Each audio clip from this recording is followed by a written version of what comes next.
Hi friends, today recipe plain biryani. வீடியோக்குள்ள போறதுக்கு முன்னாடி இதுவரைக்கும் நீங்க ஃபாரிஸ்ட் டைம்ஸ் சப்ஸ்கிரைப் பண்ணலைனா சப்ஸ்கிரைப் பண்ணுங்க. மறக்காம பக்கத்துல உள்ள பெல் ஐகானை கிளிக் பண்ணுங்க. Thank you. இப்போ plain பிரியாணி பண்றதுக்கு நான் வந்து 3 வெங்காயம் நீல வாக்குல கட் பண்ணி எடுத்துக்கிட்டேன். 100 ml வந்து தயிர், இஞ்சி பூண்டு பேஸ்ட் வந்து ஒரு 2 டேபிள்ஸ்பூன், பட்டை கிராம்பு ஏலக்காய் 3, அப்புறம் தக்காளி வந்து 3 தக்காளி, 2 பச்சை மிளகாய், 1/2 கிலோ பாஸ்மதி ரைஸ், எண்ணெய், நெய், புதினா, மிளகாத்தூள், கரம் மசாலா. இப்போ ஒரு பேனில் ஆயில் சேர்த்துக்கலாம். ஆயில் வந்து ஒரு 100 ml வந்து சன்ஃப்ளவர் ஆயில் சேர்த்துக்கங்க. நெய் வந்து ஒரு 2 டேபிள் ஸ்பூன் போல் சேர்த்துக்கலாம். நம்ம மீட் பிரியாணி பண்ணோம் அப்படின்னா சிக்கனோ மட்டனோ பண்ணோம்னா நம்மளுக்கு அந்த கொழுப்பு இருக்கும். ஸோ அதனால் நம்ம கொஞ்சமாக எண்ணெய் சேர்ப்போம். ஸோ இதுலேருந்து நம்ம பிளைன் பிரியாணின்றதுனால எண்ணெய் வந்து கொஞ்சம் கூட சேர்த்துக்கங்க. இப்போ வச்சுருக்க ஸ்பைசஸை சேர்த்தாச்சு. இப்போ நம்ம கட் பண்ணி வச்சுருக்க வெங்காயத்தை இதோட சேர்த்துடலாம். நான் வந்து ஒரு 200 கிராம் வந்து வெங்காயம் நீல வாக்கில் கட் பண்ணி எடுத்துக்கிட்டேன். கிட்டத்தட்ட இது வந்து 3 வெங்காயம். இப்போ இது வந்து லைட்டாக கொஞ்சம் கோல்டன் ப்ரௌன் ஆற வரைக்கும் நல்லா வதக்கி எடுத்துக்கலாம். இப்போ இந்த ஸ்டேஜில் இஞ்சி பூண்டு பேஸ்ட் வந்து சேர்த்துக்கலாம். இப்போ இது பச்சை வாசனை போகிற வரைக்கும் இதை வந்து நல்லா மிக்ஸ் பண்ணி விட்டுக்கிடுவோம்.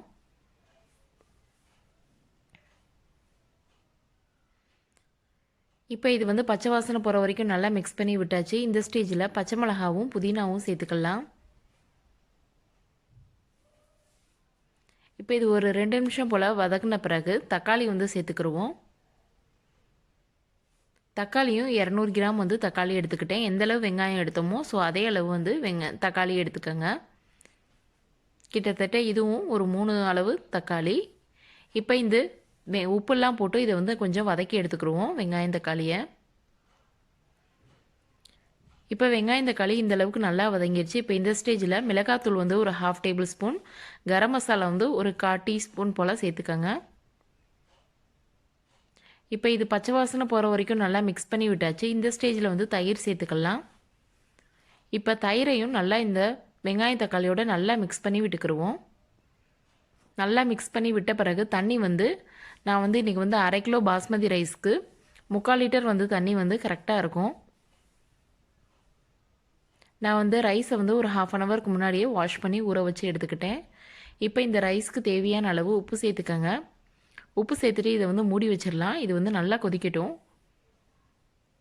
எந்த அளவு கொதிக்குதோ அப்போ தான் நம்மளுக்கு மசாலா வாசனை எல்லாம் போய் நல்லா சூப்பராக இருக்கும் நம்மளுக்கு ரைஸு உதிரி உதிரியாக. ஸோ இப்போ வந்து நல்லா கொதிக்குது. இந்த ஸ்டேஜில் நம்ம வச்சுருக்க ரைஸை இதோட சேர்த்துடலாம்.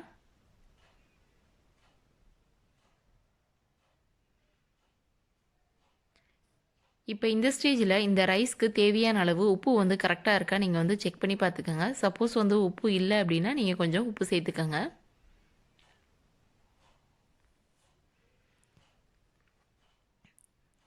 இப்போ ரைஸ்லாம் ஒரு அரை பதத்துக்கு நல்லா வெந்திருக்கு, 50%. இப்போ இந்த ஸ்டேஜில் நம்ம வந்து தம் வச்சோம் அப்படின்னா நம்மளுக்கு வந்து கரெக்டாக இருக்கும். இப்போ வந்து க்ளோஸ் பண்ணி இதை ஒரு 20 மினிட்ஸ்க்கு லோ ஃப்ளேமில் வச்சிடலாம்.